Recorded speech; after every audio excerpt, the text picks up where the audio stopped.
આપણે પૂછ્યું નથી કે આવું શું કામ કરાવો હો? આ કરાવવાનું કારણ શું? એટલે સત્ય સનાતન ધર્મની શાન છે, એક બહેનો માટેનો નારી ધર્મની શાન છે કે બહેનોનો ધર્મ શું છે. એટલે દીકરીના જે મા બાપ હોય એક સમજાવવા માટે થઈ કહે છે કે બેટા ધ્યાન રાખજે.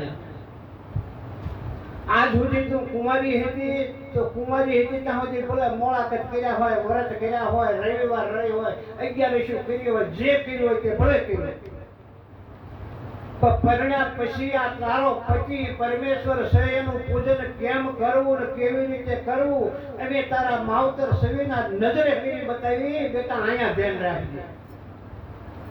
એક જે દીકરીના લગ્ન થાય છે એ દીકરીને સમજાવવા માટેની શાન છે. એ વરાજાનો અંગૂઠો કન્યાના માતા પિતા ધોઈ ચરણામૃત લઈ, શરણામત બોલે આમ અંગૂઠા હેઠી ન લેવાતા બ્રાહ્મણો સમસીમાંથી આપે, પણ સાંડલો કરીને સોખા મુકાવે. આ શાન છે. અને જો એ પ્રમાણે હે બેન સાસરે ગયા પછી તારા પતિનું પૂજન એક દી બે દી નહીં પણ જિંદગીની છેલ્લી ઘડી સુધી જો આવો ધર્મ તું પાળીશ તો આખી જિંદગીમાં તારે કોઈ વાર તહેવાર રહેવાની જરૂર નથી, કે દેવ મજૂરોમાં ધોળા કરવાની જરૂર નથી, કે કોઈ ઝાડવા પૂજવાની જરૂર નથી. પણ જો આ ધર્મનું પાલન થાય તો આટલી શાન સમજાવવાની છે એ માયરાની. અને નો એમાં સમજે પછી બીજી શાન આવે. વરઘોડિયાને ઊભા કરે અને ઊભા કરી પછી ખુરશીઓ ફેરવી હરખા બિહાર ઉગમણા મોઢે ગોરબા પડકારો કરે કઈ છોકરા કે બાજથી એક પાણો લેતો પછી પાણો લાવો. એ પાણો કોઈ દેવ નથી, કોઈ ભગવાન નથી, પણ જોજો જે નારીના જે દીકરીના લગ્ન થાય છે એને સમજાવવા માટેની એક શાન છે. પછી બ્રાહ્મણની બુદ્ધિ ઉપર થોડું પાણી કંકુ વેરી એલા પણ આનું નામ શું પાડીશું? આ તો ગઢની વાડીનું વેલા વખતનું બ્રાહ્મણોની બુદ્ધિથી નામ આપી દીધેલું કે આનું નામ ખેતરપાળ રાખજો ને. હવે ખેતરપાળ બિહારી એકના ખૂણે વરઘોડિયા 4 ઠેબા મારે છે. હવે 4 ઠેબા શું કામ મારે છે એ આપણે કોઈ દી પૂછ્યું નથી, વિચાર્યું નથી, બ્રાહ્મણોને નથી પૂછ્યું કે મારા બેટા 3 ઠેબા નહીં મારવાના, 5 ઠેબા નહીં મારવાના અને 4 મારવાના. આનું કારણ શું? આનો જવાબ મહાપુરુષો સંતોનો જે અનુભવ છે, જે આગલી શાન જતી રહી પતિનું પૂજન જો એ પ્રમાણે ન કરે તો આપણે 184 ના જીવ શું છે? 184 કહેવાય કોને? એ જે કોઈ બહેનો કે ભાઈઓ સત્સંગમાં જ્યાં છે એને 184 ની ખબર છે કે 21 લાખની 4 ખાણું છે આ ધરતી ઉપર.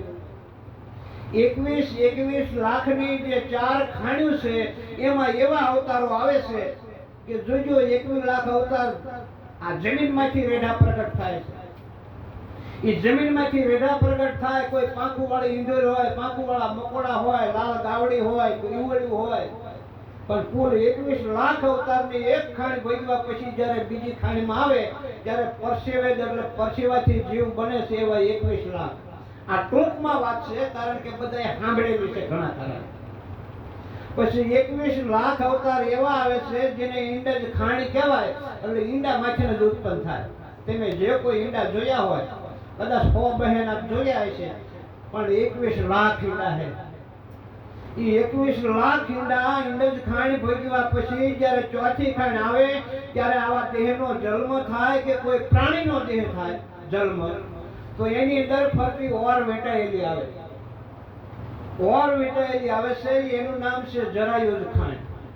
તો ઈંડજ ખાણ, પરસવેજ ખાણ, ઉદ્ભવેજ ખાણ અને જરાયુજ ખાણ એવી જે 4 ખાણ્યું છે. 21 4 વખત ગણો એટલે 21 ચોક ને 84 થાય.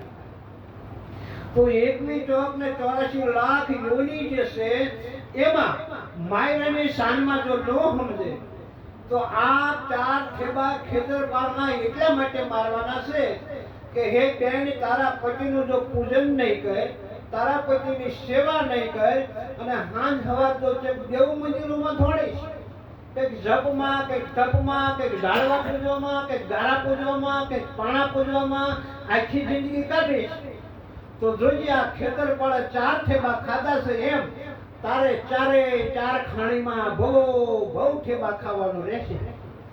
આવી નારીનો ધર્મ છે.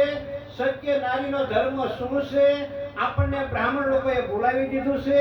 પણ આવા તો મહાપુરુષો કે સત્યને સમજાવવા સંતો બધા ઘેર ફરે છે.